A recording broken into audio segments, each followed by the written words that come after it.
credo che il governo debba solo ascoltare e prenderne atto e provare a dare delle risposte. Il governo così non ha fatto. Il 1° maggio ci ha addirittura offeso con un decreto che aumenta la precarietà, che aumenta l'utilizzo dei voucher, mettendo ancora più in discussione, come dire, il futuro dei lavoratori, il futuro dei giovani. E allora a questo punto noi non possiamo non solo fare le assemblee nei luoghi di lavoro per spiegare questo, ma manifestare.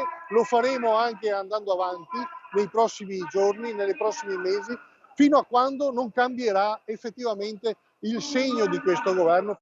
Anche i sindacati trevigiani si allineano alle prese di posizione nazionali. Dopo la manifestazione del 6 maggio a Bologna, sono giunti a migliaia anche dal Veneto sotto l'Arco della Pace per protestare attorno ai temi scelti dai sindacati confederali: lavoro, caro affitti e tasse, le questioni messe sul tavolo. Il leader della CGIL, Maurizio Landini, non esclude uno sciopero generale se il governo non ascolterà le richieste dei lavoratori. Se il governo ci ascolta non serve, lo sciopero generale è un costo per i lavoratori, è perdere una giornata di lavoro se lo sciopero è di 8 ore, per cui non è che lo si fa così a cuor leggero.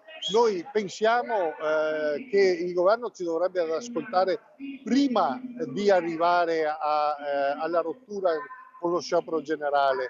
E sulla specificità lavorativa trevigiana, Visentin esprime le sue preoccupazioni. A me preoccupa molto che a Treviso ci sia una difficoltà di mettere insieme come dire, la richiesta di lavoro che pur c'è con una domanda di lavoro che c'è altrettanto. È ovvio che bisogna farlo puntando a lavoro di qualità, a lavoro che sia come dire, di prospettiva e che non finisca il giorno dopo e soprattutto che non sia sottopagato.